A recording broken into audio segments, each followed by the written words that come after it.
Om Sri Sai Ram. We'll start the study circle with 3 Omkarams.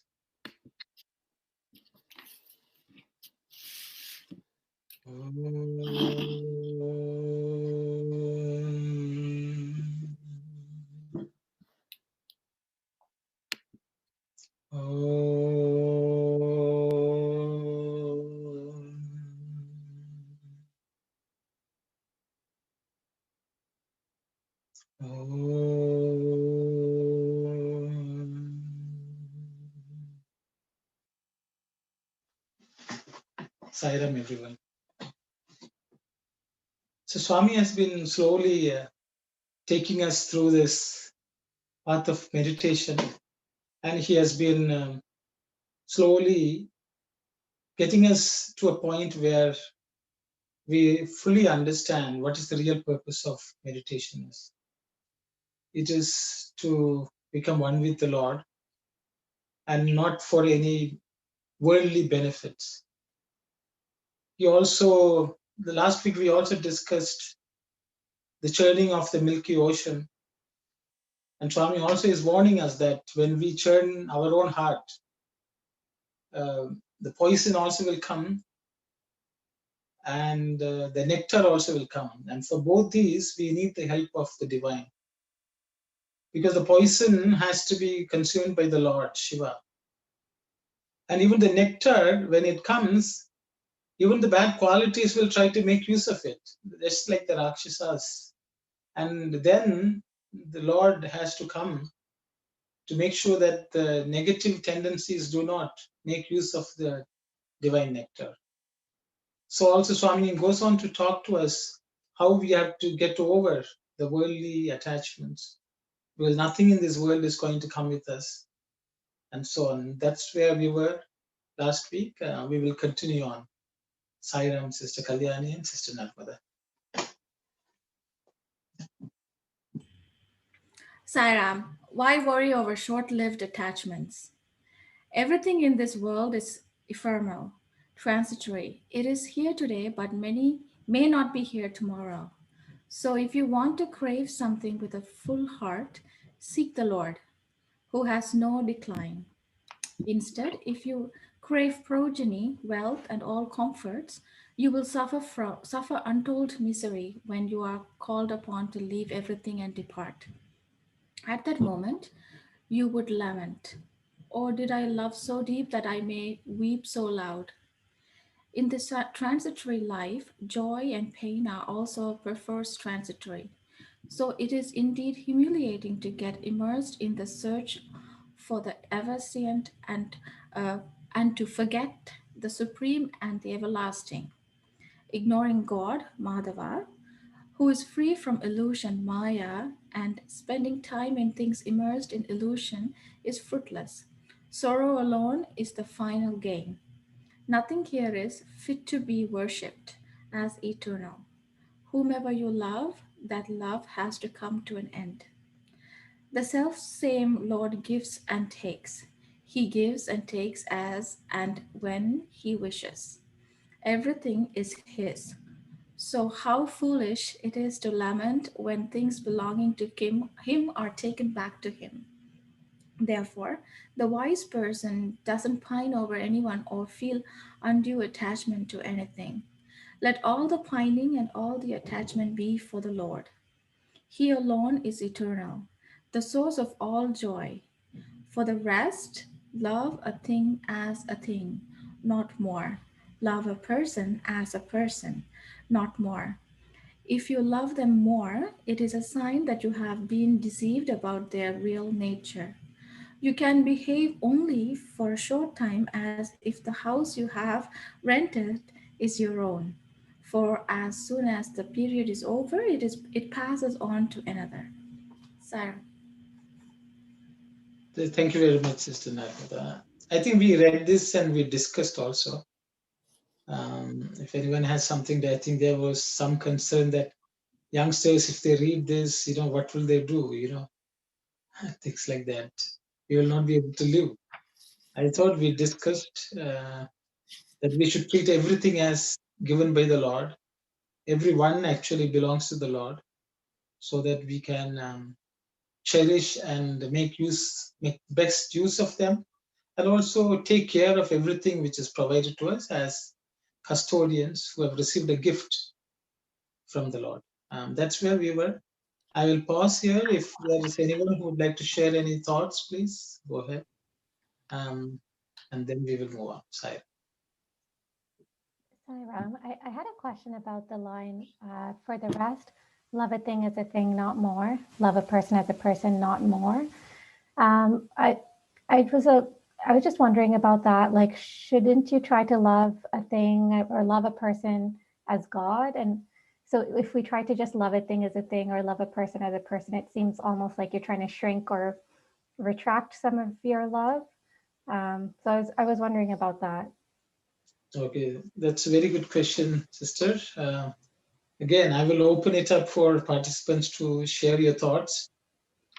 Isn't loving a thing as a thing or a person as a person diminishing the divinity within? I think that's the question Sister Kalyan is asking. So if anyone can share your thoughts, please go ahead, Saya. If I may, I think if you understand the person is God, and I think you understand the Atma. So if the Atma leaves, and you don't have to worry that the person is gone, the person is not really gone. It is the Atma, right? So then if you understand that in that deep level, if your love is that deep, then you don't have to worry, as Swami says here, and pine over or cry about it, right? Thank So you. yes, yeah, that's my take on it. Thank you, Sister Narmada. Anyone else who would like to share any thoughts, please? In trying to achieve that level of love, I was under the impression that you have to try to love more,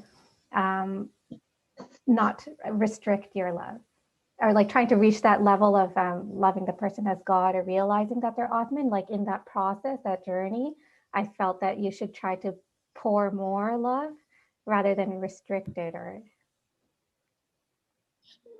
Sairam, Kalyani's point is very good actually. But if we can love each and everybody, including animals, even plants, if we can love, if we can grow our love on them equally with great measure, thinking that they are God, we can do that one. Can we do that? That is a question, no? Are we able to do that? Or are we loving only certain person? Then the logic won't be correct. So that is the issue here. So those jnanis, when they have developed so much samadhi state and the knowledge, then they can love each and everybody as God Himself. For people like us, to whom this Vahini was intended by Bhagawan, we are learning. So when we are learning, the always, even suppose I have a child and I am leaving for say London, UK, and I have a child of 10 years, 5 years, then can I live happily leaving the child here? No, because of the attachment is very strong. I am unable to live happily. So that is a problem issue here. So if we can treat everybody alike and treat the temporary nature of everything until we grow spiritually. Once we grown spiritually, you are correct, no? That's Yeah. what my understanding. Thank you, Zayara. Anyone else? Thank you very much, brother. Anyone else would like to share your thoughts, please? So, Sairam, brother, if we love a person as a person, mean, suppose if we take our kids, when they're grown, once they get married, they're out of the house and you're going to be live alone. Then if you have too much of attachment, it's going to bother you. That That means you cannot the purpose, and we're going to forget the purpose of our life and the true knowledge of the purpose. So you do your duty and love a person as a person. That's all my understanding. Thank you very much, brother. Thank you. Anyone else would like to share a thought, please? Saira, my understanding about this one, if you look at just before these statement, love a person as a person, not more, the Swami indicated that therefore the wise person doesn't pine over anyone or feel undue attachment to anything. What Swami tries to tell us, don't be attached, too much attachment with anything. That's why Swami has given the example of, if you have a rental property, if someone lives in there, that property, when they move, it will go to another one. We cannot say that tenant that we are loving you so much, so you stay in this house forever. That sort of mentality or we should be having in our life too. Once the time, maybe Brother Sivadas also, the Brother Dasan also explained that once a certain stage comes in, we have to restrict our attachment with that one. For example, Brother Dasan indicated, even if our children, when they get married or after certain ages, we have to reduce our attachment and let them to live independent. That sort of I understand Sister Kalyani's concern in here. Maybe in her views, she would have thought that why we have to restrict our, the expansion of love, up to certain, degree or level. But in this particular concept, it's about attachment, not the real love. If it's a real love, that should be for all pervasive, and it should be equal to all persons. So because of the unwanted attachment, Swami telling us that it should be restricted, that attachment. That's my understanding on this one. Thank you, Saira. Thank you very much, sister. Thank you. Anyone else would like to share any thoughts, please? Saram, yeah, I just wanted to add to what Ananthi Aunty said, and it kind of goes in with what Sivadas Uncle said also. And I think the point here is to tell us that not to get attached to the form, look beyond. So as Sivadas Uncle said, like same Atma is in everyone. So if you're loving, you need to love equally everything. But when we get attached to the form, which is the person in here, or the house, which are materialistic thing, when they go away from you, you get sad. So, but if you understand beyond that form and love, then you are not going to you aren't going to suffer. So that's how I take it. Okay, thank you very much, sister. Anyone else would like to share any thoughts? Sairam, brother. Just, I think everybody is touching on the attachment. That's true. The attachment is the one Swami is referring here. You have to love is something that that's a core teaching. We have to love all. But the attachment is one of the enemy that shouldn't get into your way of love. Because it's all you cannot attach because it's not belongs to you. That mentality always you have to carry with you, because everything is belong to God. That kind of things comes, then you will let it go all the time. Anything goes, but the love should be there, kind of. Thank you, Saira. Thank you very much. Anyone else would like to share any thoughts, please?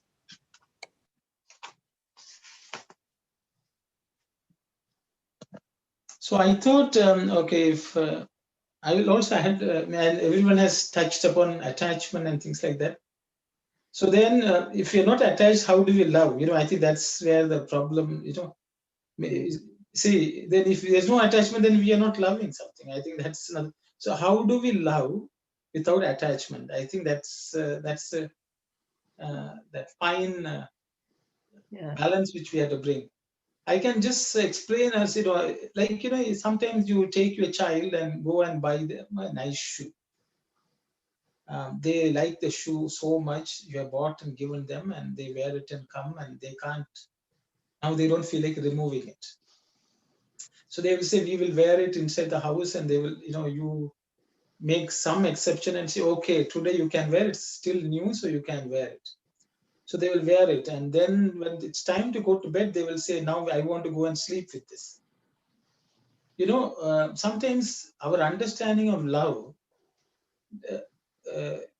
takes, doesn't have any, in the name of love, we have attachment. I think that's a problem. But the same adult who has bought a new shoes, they know shoes serves a purpose. It needs to be taken care of. You have spent a lot of money and bought it. You will put it in one place. You will clean it when you go out. You will clean it and keep it where it belongs. So everything in our life has a place and time for use. And as soon as we understand it, we should take good care of it in that state, for that purpose. It's not that we don't love the shoe, that we have kept it in the shoe rack. So it is the same thing in life. As Brother Dasan said, you are bringing up a child, and you love and you bring the child up. But then the child, it's time to go, then you feel sad. Yes, I guess everyone feels a bit. There's one aspect of us will always crave for everything to remain forever the same, and it is not so. And at that point in time, a father or mother should say, okay, my child has come of age. Now, they go into the next phase. And we should be able to enjoy that from a distance sometimes. You see? I think that's what Swami says. So we should know everything has time and place. And when at that time, we should appropriately use it with a lot of care. It's my understanding. I don't know, Sister Kalyani, that's my little bit to this.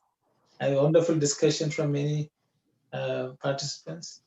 I hope you're okay with what you have.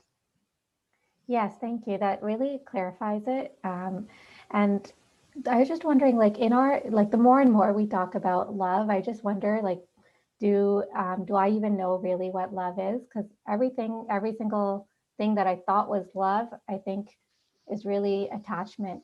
So within that attachment, is there love, or is the love of God actually something that we haven't even experienced yet? It's a very good question, Sister Kalyani. Yesterday, in the Dhyana Vahini study circle, this particular topic was discussed. See, when Swami says love also everyone parrots it. Do we really understand what's love also is something which we discussed? Because it's in Sandeha Nivarani, I think. Sorry, in Sandeha Nivarani we discussed. Sorry. So the disciple is asking, the bhakta is asking the Lord, when there are poisonous animals, wild animals, snakes and scorpion, we cannot love. Because until then Swami says, their own species will love them. That's reality. If it's a snake, it will love another snake. A thief will love another thief. So the thing is, until and unless we realize that we are not the body, we really cannot have a full understanding of love itself. That's what my understanding is. Until then, we can attempt to love.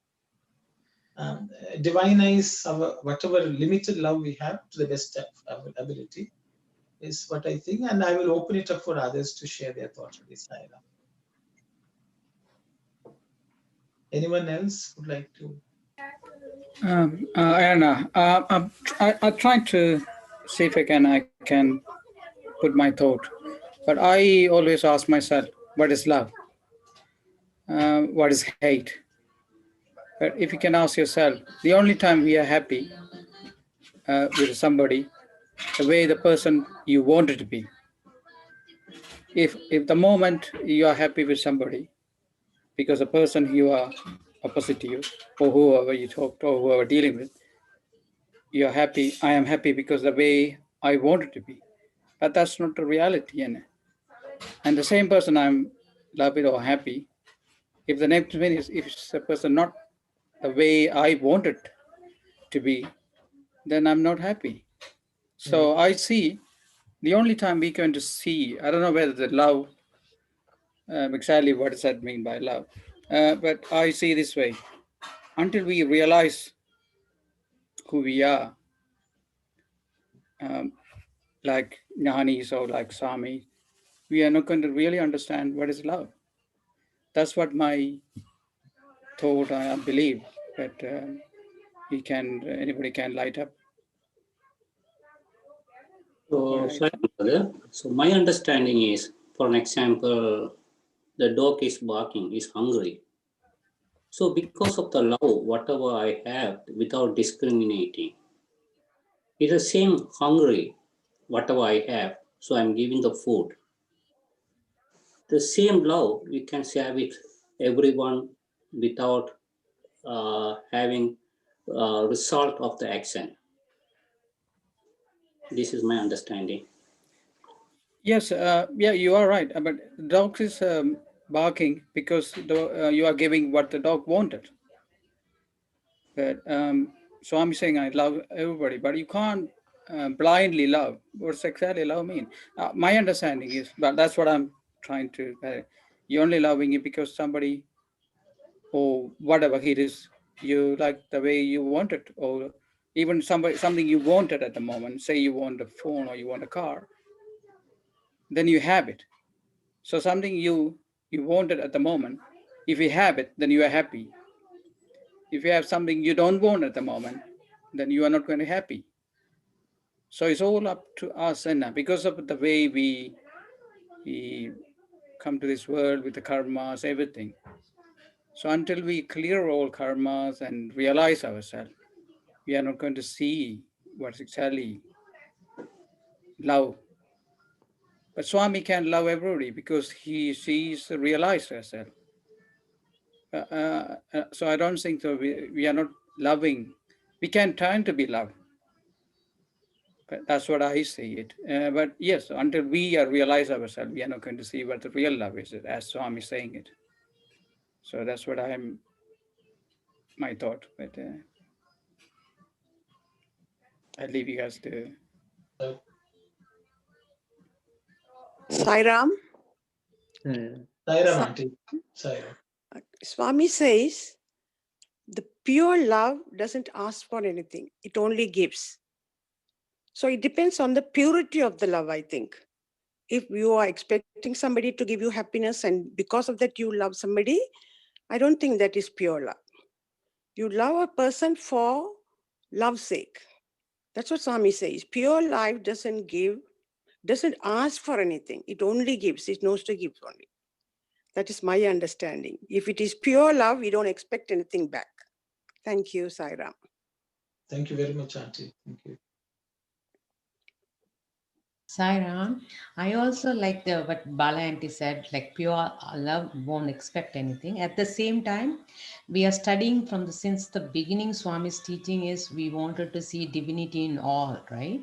So when you think like that, you will love them, but the love doesn't mean that only thing you will not come with the hatred or if the person you couldn't convince or something against your thoughts, you will try to avoid that, like contacting that person. That doesn't mean that you don't love them, but you don't want to contradict with that person. But but your mindset always supposed to be having that that you have to, you cannot, you have to have like a sharing, caring for others. That kind of mindset you're supposed to have it.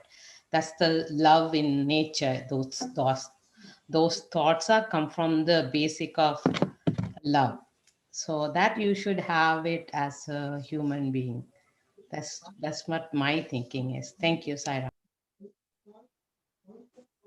Thank you very much, sister. Sai Ram, Saira, Sai Ram, this is Saku auntie. yes, I sir. agree with Bala auntie. Pure love is selfless love. And when you start expecting something in return, that becomes an attached love.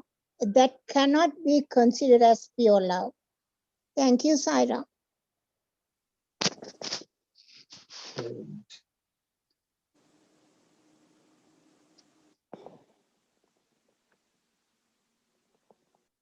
Okay, I think it's good. I think Swami will further discuss, elaborate these points later. So I think we'll move on.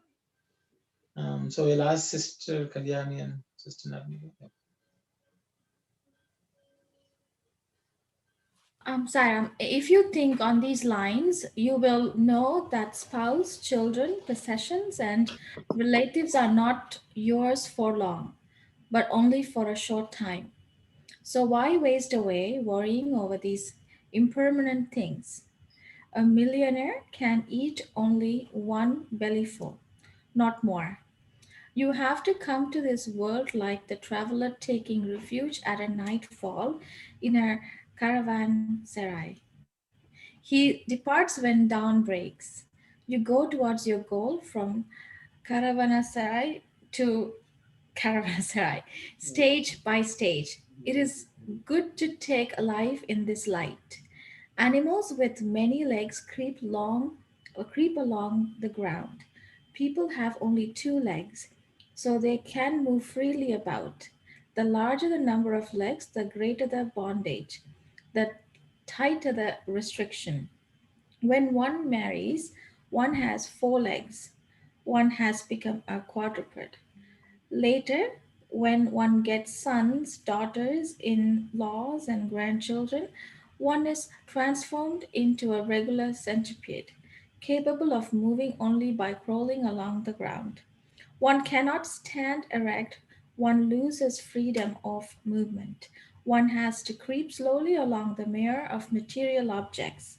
One has no time or inclination to secure the Lord's grace. The attachments of the world are short lived. People have been born many times before and have lived out their lives, loving and getting immersed in love and attaching themselves to others. But does anyone now have a trace of all that? Does anyone know where all these has gone? Does anyone worry about those they loved then? Does anyone remember them at least now and then? No. The same type of love and attachment were there then also, but with the passage of time, it has been forgotten. Thank you very much, sister. So Swami is again continuing to explain so that we all understand. I think the word caravanserai is used. It's a bit archaic, but you can say it's a camping ground. You know, those days caravans, people used to travel in caravans, and the caravan will stop at some place and set up camp. And so these are places. So it's like a motel. You know, I think modern equivalent, we can say it's a motel.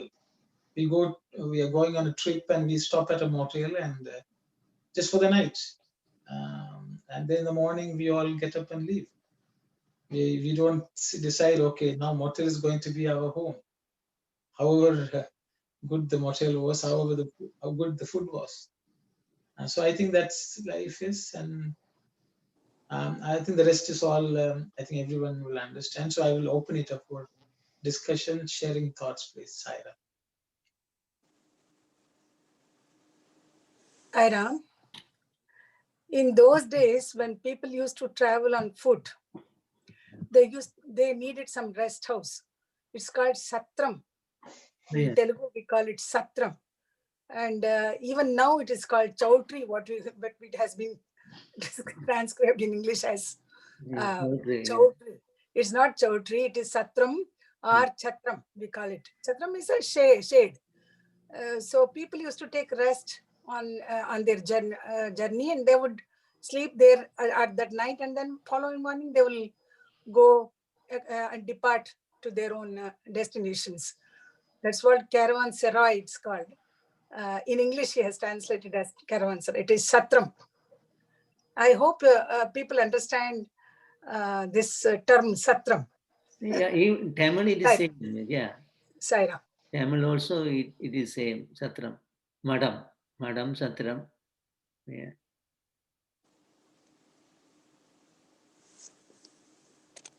We are only here as travelers, not owning anything, not even owning our own children. We are trustees. Swami often says, you are only a trustee. Your children have been given to you by God. Take good care of them, and then no more attachment. And when that possessive love, what we were discussing in the last page, possessive love should not be there. It is not good for anyone, either for the children, nor for the parents. So when we show too much of possessiveness that they belong to us, there we are committing a great mistake. Saira. Saira, Auntie Saira. So Sairam, brother. So I like what our brother Aruno and Mani auntie said. We came to this world many times. It's whatever. It's like when we are going to America or some other places. We stay one hotel and another hotel, and we reach to the place. And we don't care when we are leaving from that particular hotel. So same way, if we take the snake, it'll remove the skin and it doesn't care about the skin. It'll move on. Same thing. We in our previous birth, we don't know who is our children, who is our wife. Can you remember those one? But we are very keen about present. So we have to think about our first thing too. So the attachment is the problem. So we have to understand when you have attachment, it's not going to be, you're not going to move on. This is my understanding. Thank you, Saira. Saira, thank you. Anyone else would like to share any thoughts, please? Is Swami saying that having like children is a hindrance on the spiritual path?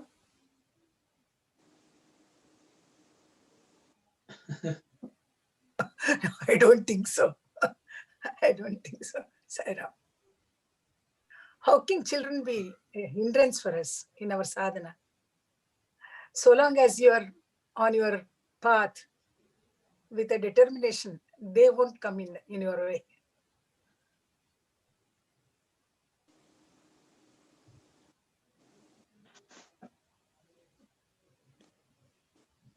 Sairam, Swami clearly indicated that, the relationship, either the spouse or children or possessions or relatives, you can have some attachment for a short time. It shouldn't be for long. But Swami didn't say that you shouldn't have them, or you shouldn't love them, or as long as you are in the Illara Dharmam, you can have some sort of attachment until they are certain age. That's why Swami said beautifully here, they are not yours for long, but only for a short time. So that's why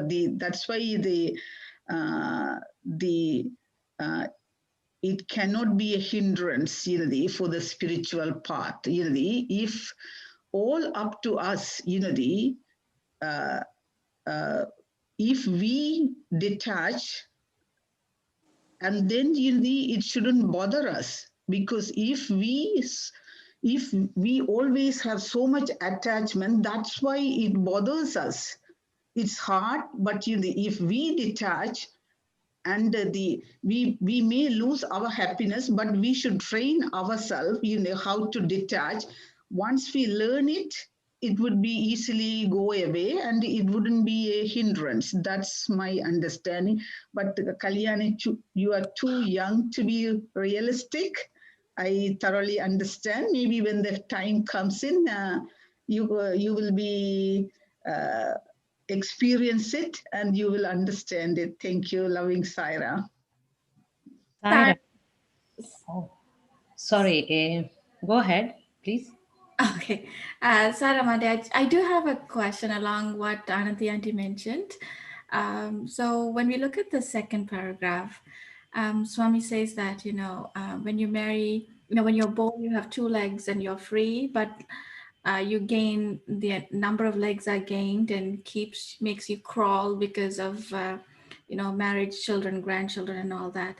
So does it mean here that because when we are, as Auntie put it, Illara Dharmam, where you're getting, relationships with respect to children and grandchildren and in-laws and parents and stuff like that, you are forming attachment and that is slowing you down. But if you keep in mind or understand that everyone belongs to God, and as Auntie before put it, that you are a guardian or trustee, if you have that understanding, then you will not be slowing down. Is that what it's meant here? Good question, sister. We'll open it up for discussion. Others can share their thoughts. Saira, for the hindrance, I would say, as Narmada also touched on it, when you think that is given by Swami, then you have to do the best to the one you have received as a gift. So if you think like that, then you won't feel like that is blocking your way. So that's the way I will keep my mindset. So in that way, you won't feel like that. Thank you, Sairam. Sairam, this is Soundari, and I just want to add to what Sister Aruna said. I just came to say. So basically, what it is my understanding of this is that when a person has just two legs, it's just one person to consider. The responsibilities or the ties are less, so the person can move faster, can do whatever you want to do. But once you get married, or once you have children, or you have in-laws, or you are taking care of your parents and all that, then your responsibilities. So it's also God's guidance that we get into this type of a situation or family circle. So our responsibilities have widened. And because of that, then we have to focus our attention. There's a big difference between attachment and responsibilities, right? In my opinion. So it is not exactly because of getting attached to our children that we can't do what we want to do or go in a different path that we want to go in. It is because our responsibilities have widened. So we have to focus on all these other responsibilities that are in our circumference before we can move and go wherever we want to go. So that's how I see it. So as Sister Aruna said, this is again God's blessings or God's way that has come into our life. So we have to handle it. Like we cannot just cut everything off and go the way we want to go. Thank you. Thank you very much, sisters. Thank you. So, Sairam, brother, my understanding is when you have family, when you have grown up, do the duty with the love. Don't attach. Because when you have attached, you have the desire. Desire bring anger. When those comes, it will bring everything. Then you will lose all the humanity. So, have the attachment with the God. Do the duty with love. That is my understanding, brother. Thank you. Thank you very much, brother. Anyone else would like to share your thoughts, please?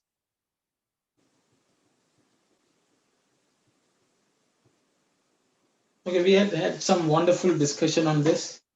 I think everyone is troubled. We are all. I think there are no sannyasis here, so it's a challenge. So we have to somehow feel that we are not losing out.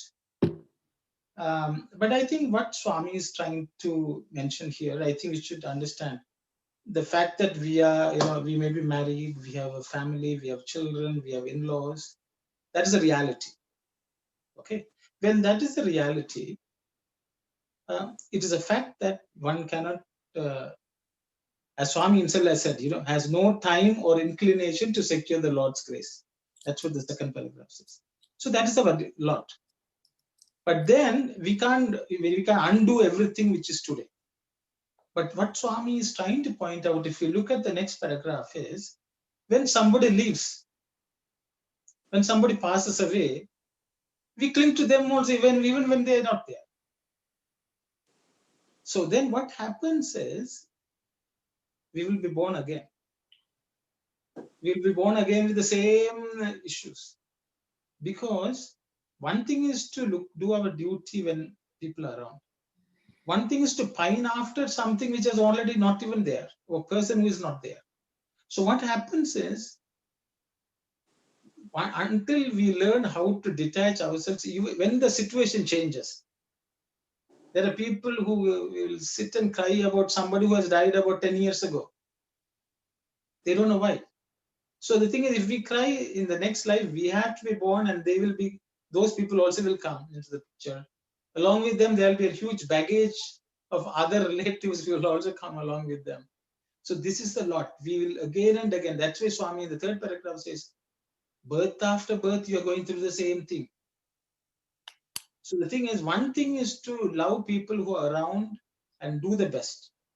One thing is to cry and after somebody has even left.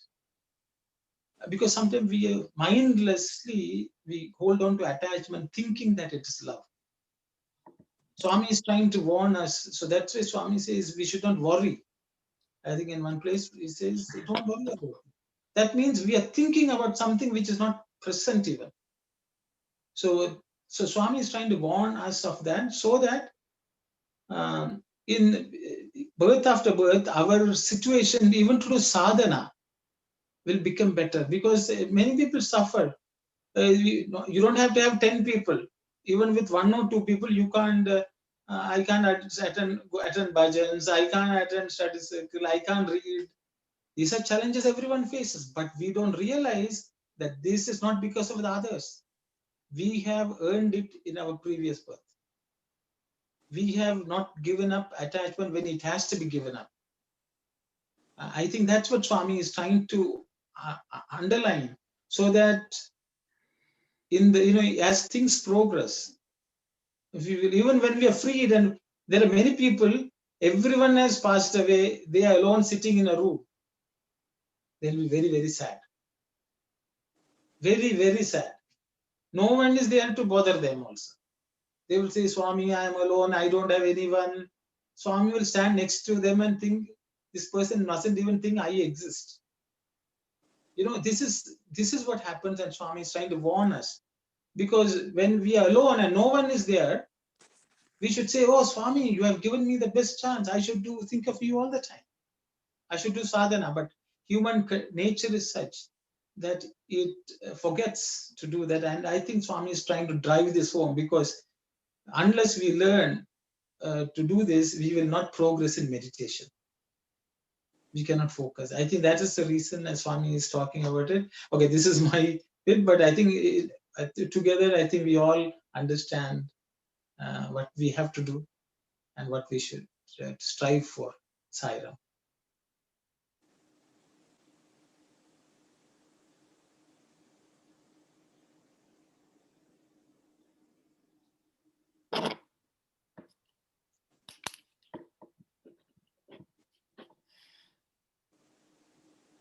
Okay, I think that's just silence. I hope I didn't say anything wrong. No, well said. Is well said, and you have well explained anyway. So that's what we should also do. As you point out lastly, if you can enjoy yourself being alone, that's the progressing. So once you enjoy that, then you should be able to love, as the Swami said. So it's well said, Anna. It is well said. Sai Ram. I think we will move on. I think it's very depressing for many, I guess. So we'll move on to the next slide. So too, when one departs from this world, the love one had for others and the joy, pain, and happiness one had through that love will be forgotten. Like the playgrounds of children, the senses of action of man will also change from here to there and from there to somewhere else. Fixing their mind on the insecure changing love, how tragic it is that people forget the cultivation of the disciplines that will give them the permanent bliss of the Lord. Everywhere, people are plunged in worry, all 24 hours a day. Is it right to increase their burden? Who can be so cruel as to torture instead of lessening the suffering of a dying person? Already the sea is rough. Dare we blow a typhoon over it? Therefore, learn to spread a smile on the faces of the desperate. Keep smiling yourself and make others smile. Why make a sad world sadder by your desperate counsel, your lamentation, and your suffering? Adopt repetition of the name of the meditation to assuage your own grief, to overcome your own sorrow, and to plunge in the cool waves of the sea of the grace of the Lord. Why should travelers wrangle through the night over useless things instead of getting ready to leave the caravanserai at dawn and starting out on the next stage of their pilgrimage? By wrangling, they lose sleep and deprive themselves of rest. They will not have the energy to continue the journey. So do not worry too much about things of the world. Worry ends in meaningless hurry and waste of time. That time is better used to meditating on God. Sairam, Swami is trying to push us into, cultivating some vairagya. Especially, as we grow older, we're almost on the deathbed, but we still don't want to go. And others also will not let us go. So no one benefits. And it's sad maybe, but the Swami says we should not make it sadder, as he says, use the time to think of the Lord. So I will not dwell on it too much. I will open it up for discussion and sharing of thoughts, please. Siren.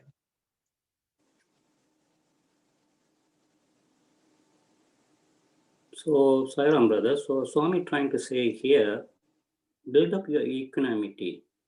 Then you'll be happy all the time. Then your mind will be calm.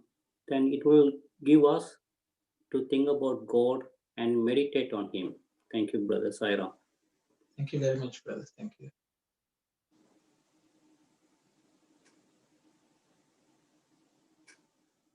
I think I can share something. I always think every action have a reaction. So if you follow the steps, and you should be able to move on, enjoy. Or not, I don't know whether the right word for enjoy, but you're able to see through the days and with a calm mind. But that's what I see. I hope that helped to the others. Thanks. Anyone else would like to share any thoughts, please?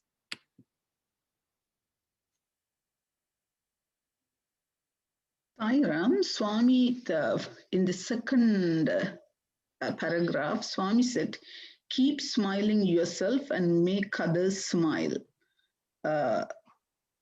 Maybe in this particular, the context, Swami is telling that even if you sad, or maybe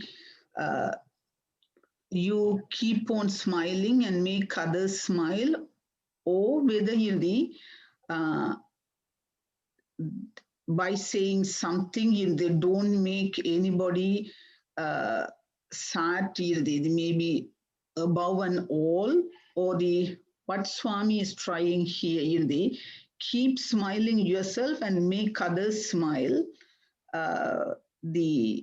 Even if you say, for an example, even if I am sad, I have to keep on smiling. Maybe when I face other people, don't show my worries or sadness, because if I feel sad, maybe my family members or maybe my friends or relatives, they also may feel sad because of my sadness. Because of that reason, Swami said that keep smiling yourself and make others smile.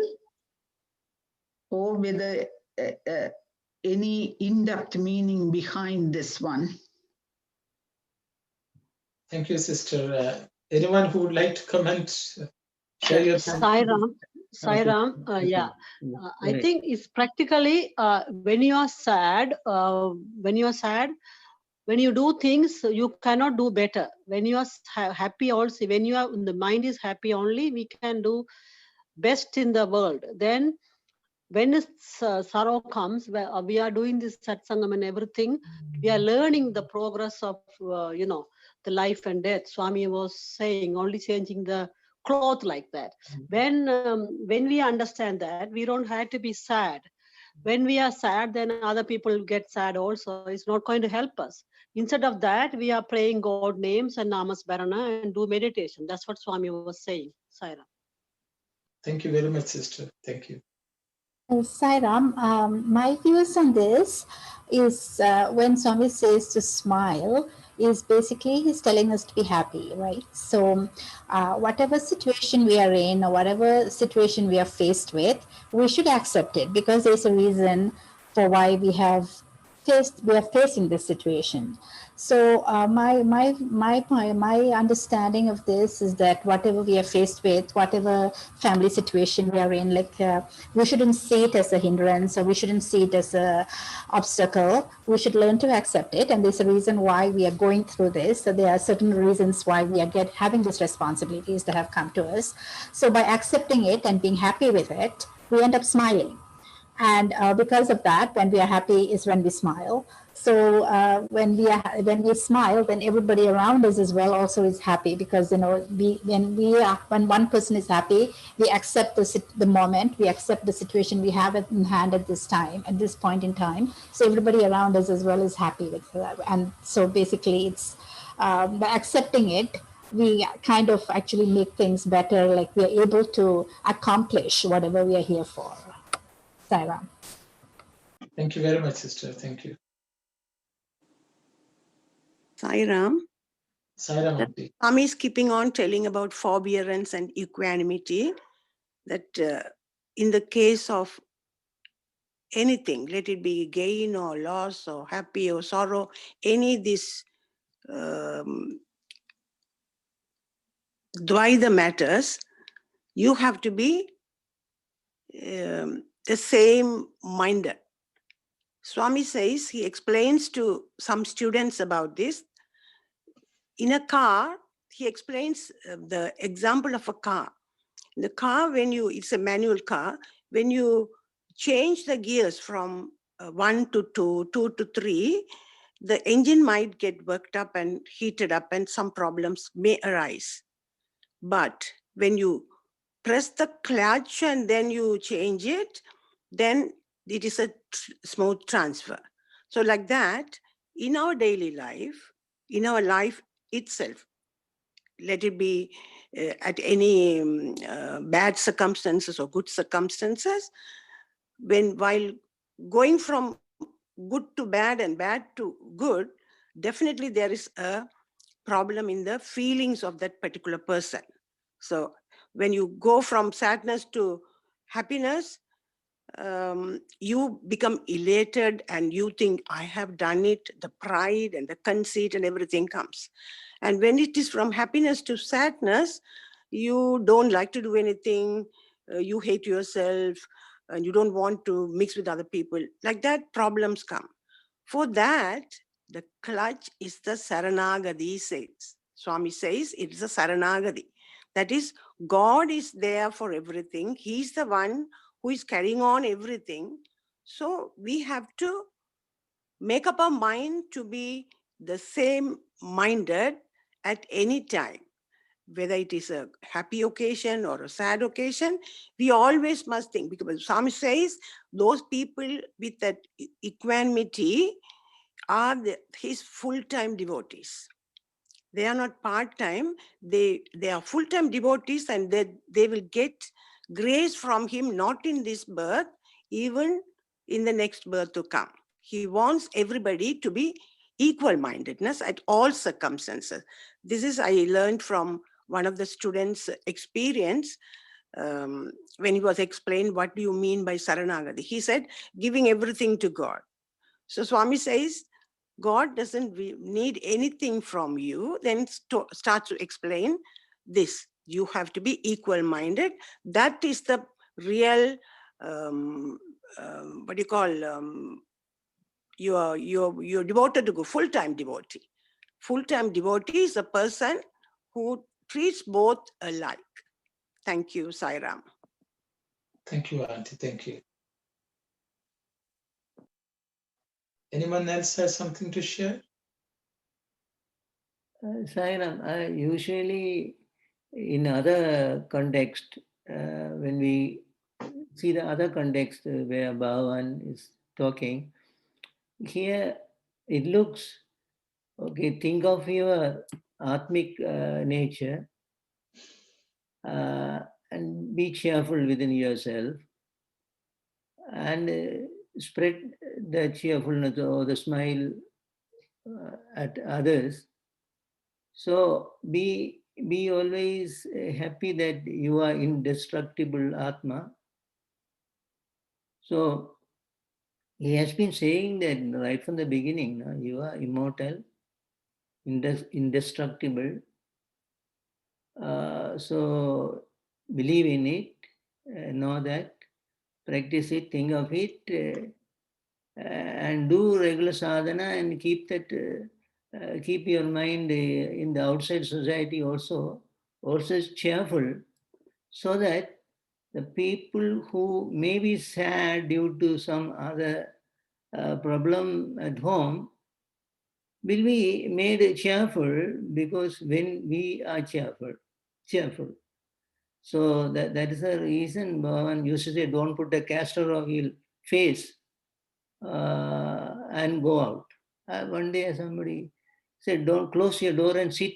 Baba said, I think, that don't go out. If we are putting castor oil face, don't go out. Sit in home, within home. Because when in the society, when in the Sai center, if one person is in this sort of phase, and it spoiled the atmosphere, and everybody is not, others are also made sad of that. So, as a devotee, always be cheerful, because think of your Atmic nature, eternal nature, and try to spread smile. That is what Bhagavan says in other places. That's what I could say here. Thank you, Sarah. Thank you very much, brother.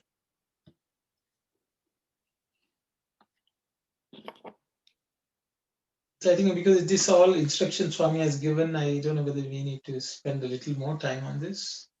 So we can move on to the next slide, sister.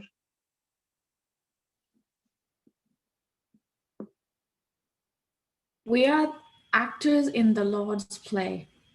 All living beings are actors on the stage. They take their exit when the curtain is rung down or when their part is over. On that stage, one may play the part of a thief, another may be cast as a king, a third may be a clown, and another a beggar. For all these characters in the play, there is one who gives the cue. Here, some points have to be understood clearly. The prompter will not come upon the stage and give the cue in full view of all. If he does so, the drama will lose interest. Therefore, standing behind the screen at the back of the stage, he gives a cue to all the actors, regardless of their role, be it dialogue, speech, or song, just when each in most need of help. In the same way, the Lord is behind the screen on the stage of creation, Prakriti, giving the cue to all the actors of their various parts. So each actor must be conscious of his presence behind the screen of illusion, Maya. Each must be anxious to catch the faintest suggestion he might give, keeping a corner of the eye always on him and having the ear pitched to catch his voice. Instead of this, if a person forgets the plot and the story, that is to say, the work for which one has come and the duties that appertain thereto, neglects to watch the presence behind the screen, and simply stands dumb on the stage, the audience will laugh at their folly and charge the person with spoiling the show.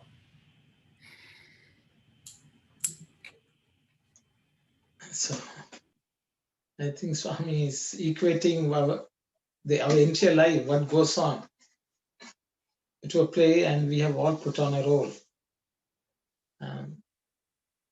So even though we are on the stage and playing our part to the best of our ability, we also have to watch out for the cues, even to correct ourselves, so that we can perform well on the stage.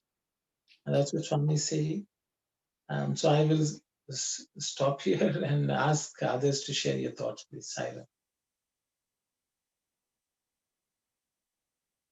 Sairam. So this means, it looks like it means that something bad happens, then I must look at God. Why this is happening? And I have to correct. I have to come back to take it a positive. Whatever has happened, even something not pleasant happens, think of God. Think about why what's the cue from the director behind the play now. So this is the message. This is the message he is telling me. So we have to get the message every time. Every time that we are facing a situation which is not normal. So this is what I wanted to share. And thank you, Saira. Thank you, brother. Thank you. Anyone else? Hi, Ram. It's Vasudha here. Sorry, I've been in and out. I don't know if people already addressed this. Earlier, somebody was asking, are children a hindrance to... so I've actually had a practical situation. My children, no matter how much I tell them, I have to attend this study circle, all the problems of the world will happen in that 1 hour. And I can't concentrate. It's just Murphy's Law or whatever they call it. But that doesn't really mean hindrance. In fact, my mind is more on, oh, I'm missing the study circle. Oh, I'm missing what Swami said. But more than what Swami said, that's already in the books. It's the interpretation of the whole group. How each of you interprets it is a wealth of knowledge. So sometimes I feel maybe God can understand that I'm not able to be physically there or I can't turn on the video camera because there's a big mess behind me. But this is real life. This is real life. But when we hopefully keep our thoughts on Swami is hopefully able to understand that. And again, these all physical hindrances are given by Swami himself, right? It's probably a way of testing how easily you give in to all these other things. And but it's our duty, if we are fortunate to have children. I have seen some people who have spent thousands of rupees or dollars, whatever, to have children. So the ones who have children without having to spend all that, naturally do enjoy your children. They're probably a manifestation of God, though it doesn't seem to me like that all the time. I feel maybe they're a manifestation of the demon sometimes. But this is one thing we maybe tend to get confused is detachment doesn't mean abandonment. Detachment is more like being stoic. It's not really being not necessarily meaning abandonment, but the children, as they get older, they want more independence. And they want to walk away. They want to be able to do what their friends are doing. My kids being teenagers, I'm going through one of the worst stages. They're children in some ways, they're adult in some ways. But this coming to this slide, actually, I think it was William Shakespeare himself who said that life is a stage and all the people are acting, they enter and exit when it's their part. And even though William Shakespeare was not known for being necessarily a philosophical person, I think he even said there are 7 stages to each person's life. But here this I think helps me to understand that sometimes I have to play the role of somebody at work, another role at home, another role in the society. Hopefully not the role of a villain. That's not what we want to be playing. We can't always be the hero of the play or whatever, but it's just to say that we've been sent with a purpose to the planet. And at that time, that is our role. And when my father passed away very young, I was in university. My father was only 50 years old. He went to work in the morning. In the evening, he had severe shoulder pain and he died of massive heart attack. So we struggled with why did this happen and how could it have been prevented and what is God getting in this? So actually, this theory helped us. My father had a role to play. His role was over and he had to leave. The rest of us have to carry on with the play and complete it. And the nice insight I got today is that actually the prompter who is trying to remind you is actually none other than God himself. So it's just a little insight I got through this. Thank you. Sorry if I'm repeating what's been said. I missed some parts. Sorry. No, thank you very much, sister. Sai Ram, Swami is the Jagannataka Sutradhari. We all sing there. Ee Jagamanta oka Nataka Rangam. In Telugu, we used to sing this song those days. Ee Jagamanta oka Nataka Rangam. Janalanta Patradharule. Jagannataka Sutradhari, he is the one who is making us do our roles as actors. So I was reminded of that song. So, thank you. Thank you. Thank you. Sai Ram, Vasudha is not alone. It's happened to everyone's life. In 2006, I was at Puttapadi with my mother, and brother was doing seva at the hospital. He's a doctor from London. And that time, all the sisters in London, everyone goes, the holidays like that. My brother alone, my younger brother, 42, and after prayers and everything, we are about to leave from India. He called me and he said, I am going to come to the airport. We arrived at the airport. That time he got meningitis and passed away with 42 years, 5-year-old kid. I got depressed for a long time because of that and asking Swami and everything. Now, then after that, I realized that is the way. And my mother said, I don't want to go to temples anymore. Even nearby there's a temple, Archway Temple, she doesn't want to go. Then one of the jnani came and told her, the lady was beside the house, she's not even go to the temple and everything. She's a devotee of Muruga. She has to come to the temple. Thus, whatever has happened is God's will. He was staying with God. Why she is worrying? She doesn't have to worry. Then only we all realize, everything is God's will. We don't have to worry. What age is there? Maybe small or young or, any age can Swami call, we have to go. That is a realization. After 2-3 years, I come back to normal. Sai Ram. Sai Ram, sister. Sai Ram, I just have maybe not necessarily the big question or anything, but if we are if we all are actors on this stage, then why we have to really worry about if I am a thief or beggar or any other character? We all are actors on this stage. Then even Swami put, one may play the part of a thief. We say the thief is really a bad, all kind of sins and the bad characters and this and that. So if we are really actors, then we shouldn't even worry about what characters we take it, because we all are actors. We could be a beggar or a jnani or king or the thief. Then why all the time we worry about if we have done something bad, or if I am poor, or sad, and maybe if I am rich, very proud, and the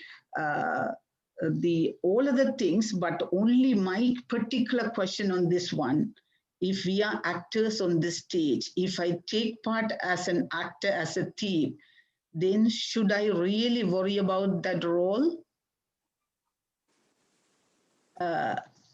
That's my the little question. I don't know whether that's a little question or big question. That came right in when I look at this one. If you are all actors, then we shouldn't even worry about what role the God has given it to us to play in this birth. So, Sairam, brother. So, my understanding is God is the bipolar. So, we have to do our part according to the Dharma without making any mistake. We have to concentrate our actions. That is my understanding, brother. Thank you, Saira. Saira. Anyone who would like to share your thoughts? Maybe if you play the role of a thief, though, maybe you'll have to come back in subsequent dramas again and again. Whereas if you can transform yourself in that drama into something better, then maybe you don't have to come back. And just for the record, I don't think that children are a hindrance in my experience. I was just asking that because that's what it seemed like it was saying, like the general gist of it. Yeah, like I feel that sometimes, Swami says, you should not crave for progeny or anything of this world. So, if I had read all of this 10 years ago, maybe I wouldn't have children, but I do think that, everything happens at the right time. So I think having children has in fact driven me closer to Swami. But I just had asked that question because that's what it seemed that paragraph was talking about.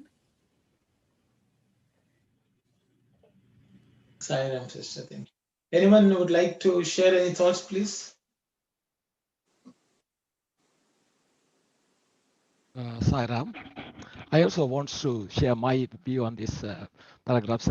All these wonderful sisters and brothers, you shared your views on this Swami's notes here. But on this particular second paragraph, Swami is taking an example of a drama or a stage as a play. And we should also consider it's actually a drama. I realize that part. That's what happened to Pandavas, and when Pandavas they were going on the Vanaprastha and reaches the heaven. Even before when the Dharma was going in there, he was searching for his brothers and sisters. Are they there in the heaven? He couldn't find them. But in the meantime, he could see Duryodhana and Saguni were in the heaven, because they played their role exactly what the director wanted to play in that. That's the reason they were already in the heaven before even Arjuna and Draupadi and other brothers for the dharmas. I understand that we are all playing our role, but my question to Brother Arno and all these participants is, okay, if we are playing a role of in a drama, where is this papa and the punya comes in? Why a role has been described to be a thief, as Sister Anandi was mentioning? If it's a thief, he is playing his role. then how come he is being, okay, you should have this papa because you have done this papa. That's the reason you can't go to heaven. So sort of things. How that can be explained? Kindly describe that to me for me. Thank you, Saira. Sairam, brother, Sairam. Anyone would like to share any thoughts, please? In a play, sorry, Saira, in a play where thief comes, he will have the punishment also on the stage. But because others will not allow the thief to go as he is. So that thief corrects himself on the stage itself. So it is some minute, subtle things that we have to take time and think about it. Thank you, Sairam. Time is up. I will let the brother say something. Thank you, Sairam. And anyone else would like to share any thoughts, please? Sairam, I don't know whether it's correct. I think the role that we are taking in this birth, it depends on our karma from the previous birth. Is it okay? Is it true? Yeah. How we suffer, what post we get into, and what thoughts we are with, how much attention we are paying to God. All this because of our last births and the accumulation of the karma previous births. According to that only, the roles we play in this birth happens. I think so. I don't know whether I'm correct. Yes, correct. You are correct. That is correct, sister. Thank you. Even though you came to this world according to the karma, God taught you all, everyone same. If you do this one, you're going to get this one. If you do this one, get this one. So God has shown the right path, up to you to walk on the right path or not. Thank you, Sairam, brother. If that is the case, then we should be branded as actors. Whatever the karmic actions we have done in the past, according to that one, we take this birth as a thief or king or beggar then that's exactly my question. Then why we should be branded as actors on this stage? Whatever we have done, the consequences of the past actions, we have taken this birth. Maybe when brother Arul asked that question, exactly that was my question. If the power punya, that sort of merits are playing on this one, then why should we called as actors? Maybe we would have given some other names, not as actors. Maybe that's my thought on this one. Maybe next week we can discuss, or maybe because of the time. Yeah. If Sairam, if I could add one thing about that, and this is how I take it, maybe I could be wrong. Even for actors in a real play, if you're taking parts, each one is given a role according to their capacity or talent. So you can look at it that way. If we are actors in this play because we got this role because of our capacity or talent or the karma we got from previous births. But I could be wrong. That's how I look at it, but I do understand the question. So yes, so that I just wanted to add that. Sairam, okay. Sairam, Yeah. I think it is to show the uncertainty of our life. It is said as actors, we are not permanent people here. We just do our duty, go. That is why the term acting comes under, I feel, I don't know. Sairam. Sairam, yeah. The way the acting is also come with a role. The person who can act the correct part, like a king or the thief or anything. The God will give the same part for the acting for this according to the previous karma, and also in the present we are doing that karma also will accumulate and is carrying forward too. Sairam. Sairam. Hi Ram.